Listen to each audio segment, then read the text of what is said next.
Okay, so Christians like to say the phrase "live by faith" Yeah, they do. all the time. At least the ones that I know and talk to and listen to. Okay. In all those stupid Facing the Giants movies and dumb, stupid, dumb. Right. Anyway, I like Facing the Giants. So all that. So anyway, what does that mean? How do I do that?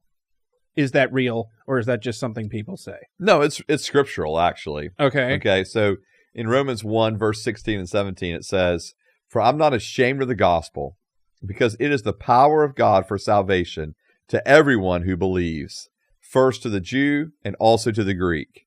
For in it the righteousness of God is revealed from faith to faith, just as it is written, the righteous will live by faith." Okay. And so they're not just kind of saying that, okay? It's actually, that's scriptural, right? Like It's here, Romans 1, verse 17. It's in Habakkuk chapter 2, verse 4. That's what Paul's quoting from there.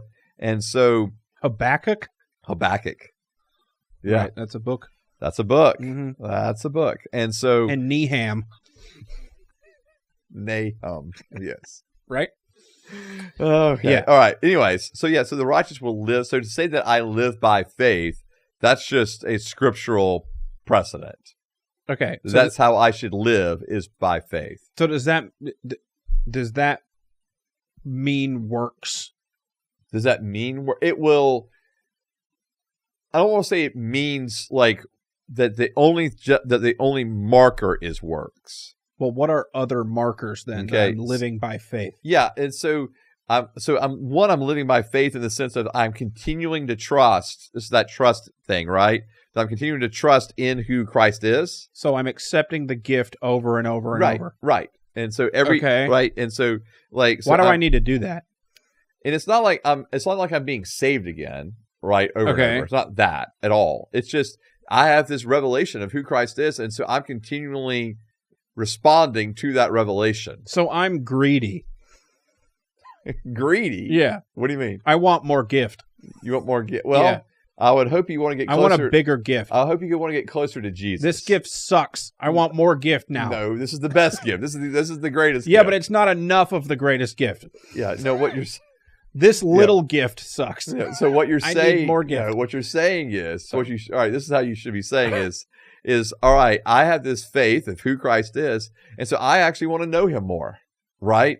So my faith is going, and if you want to call this works, that's fine, but my faith is going to end up with me having, just a sense of my heart going toward him, and it's going to look like I'm talking to him, I'm reading his word, I'm praying, I'm worshiping. Works. And then, and so there's those things, okay? And then there's also the works that I'm going to do that are seen, okay? And I'm not saying we don't pray out loud or, read scripture corporately. Of course we do those things, but those things can happen privately as well, right? Okay. But then there's the other works that might follow from that maybe aren't seen by everybody, but, so our giving, or I'm going to help someone in need, or those kind of things. But I guess I'm being like they're more, they're these kind of outward love expressions. Okay. And so now I'm loving others as an expression of my faith.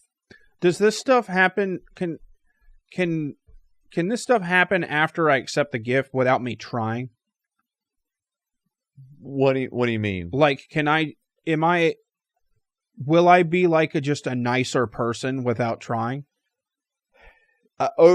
You could be. Like, and it not feeling like a strain to me to be nice? I think that... Or sin less? Yeah, I think that I do think that those things happen. Okay. And then I also think that that's part of the faith, living by faith, that every day I'm with Christ is that actually I'm becoming more like Christ. Okay. So like the way that I talk about the process of being a disciple of Christ is that process looks like that I'm becoming more like Christ and I'm doing what Christ did.